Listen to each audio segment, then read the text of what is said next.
Bismillahirrahmanirrahim. Assalamualaikum warahmatullahi wabarakatuh. Sebelumnya, perkenalkan nama saya Ubinur Amani, NIM 65. Di sini saya akan sedikit menjelaskan mengenai penentuan lokasi pabrik menggunakan Center of Gravity Method. Apa sih Center of Gravity Method? Center of Gravity Method merupakan metode yang menggunakan koordinat letak untuk menentukan suatu lokasi usaha. Faktor yang mempengaruhi Center of Gravity Method ini antara lain yakni lokasi sumber bahan baku dan juga lokasi daerah pemasaran. Fungsi tujuan dari metode ini yakni minimum. Mengapa minimum? Jadi pada metode ini kita akan menganalisis berapa jarak dari alternatif wilayah ke daerah distribusi yang akan dituju, karena kaitannya distribusi dengan biaya operasional. Ketika jarak lokasi ini jauh, maka biaya operasional juga akan melambung tinggi. Kemudian ketika lokasi ini juga mudah dijangkau, maka mudah dijangkau serta dekat juga akan meminimkan biaya operasional. Kemudian langsung masuk kepada rumus pada metode ini. Rumusnya yakni D ini adalah jarak akar dari X min A kuadrat plus Y min B kuadrat. X ini nanti adalah koordinat dari suatu lokasi yang akan digunakan untuk pembangunan pabrik. Kemudian sedangkan untuk A ini adalah daerah pemasaran yang akan dituju. Langsung saja kita ke contoh soal agar lebih mudah untuk memahaminya.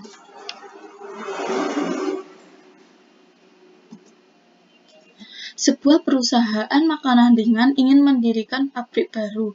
Berdasarkan hasil studi kelayakan diperoleh alternatif jarak koordinat lokasi dalam satuan puluhan kilometer sebagai berikut. Blitar min 10,7, Malang 5,30 dan Kediri 10,0. Di sini ada 3 pilihan lokasi yang harus kita hitung. Di mana sih lokasi yang tepat untuk perusahaan makanan ini mendirikan pabrik berdasarkan beberapa daerah pemasaran yang akan dituju. Kemudian daerah pemasaran yang harus dipenuhi kebutuhannya terletak pada 5 tempat dengan koordinat dan kebutuhan masing-masing dalam satuan ton sebagai berikut.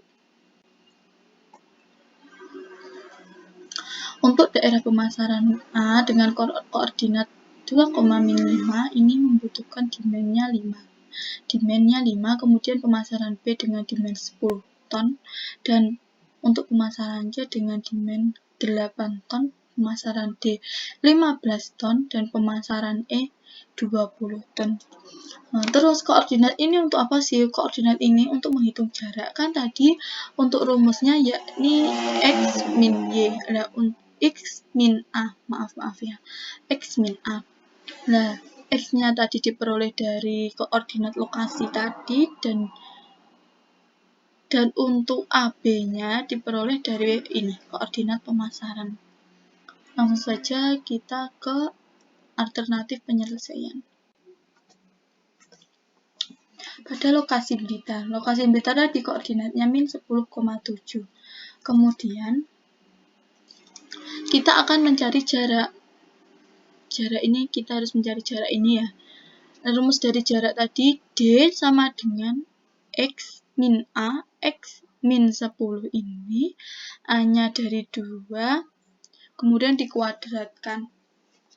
Kemudian ditambah dengan Y min B, Y-nya ini 7, kemudian B-nya ini min 15. Kemudian maka diperoleh hasil 25,06. Kemudian juga untuk daerah pemasaran B hingga E menggunakan rumus tadi. Tetapi ini nanti sebagai A dan ini sebagai B, tetapi untuk X-nya tetap menggunakan min 10,7 hingga akhir ya. Jika sudah diketahui jarak dari daerah pemasaran A hingga E, nanti harus dikalikan satu-satu dengan dimen masing-masing per daerah pemasaran. Untuk A dikalikan dimen 5 menjadi 125,3 dan hingga seterusnya hingga pemasaran E. Lalu setelah diperoleh hasil dari masing-masing harus dijumlah. Jumlah atau totalnya ini digunakan sebagai pembanding dengan lokasi lain. Mana sih lokasi yang biayanya itu paling minimum, biaya operasional dan lain-lainnya itu paling minimum, nanti cocok digunakan untuk lokasi pabrik baru. Kita lanjut ya. Untuk Blitar ini mendapatkan total nilai 806,74. Kita lanjut ke lokasi Malang. Untuk lokasi Malang, kita juga harus mencari jaraknya terlebih dahulu, seperti pada lokasi Blitar tadi.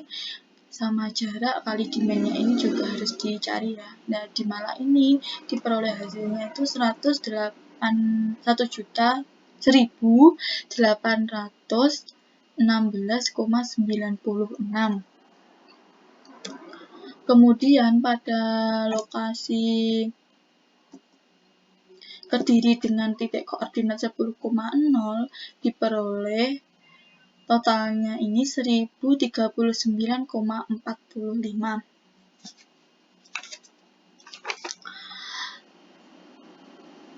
Kita harus memilih dengan total yang paling kecil seperti pada fungsi tujuan pada metode ini.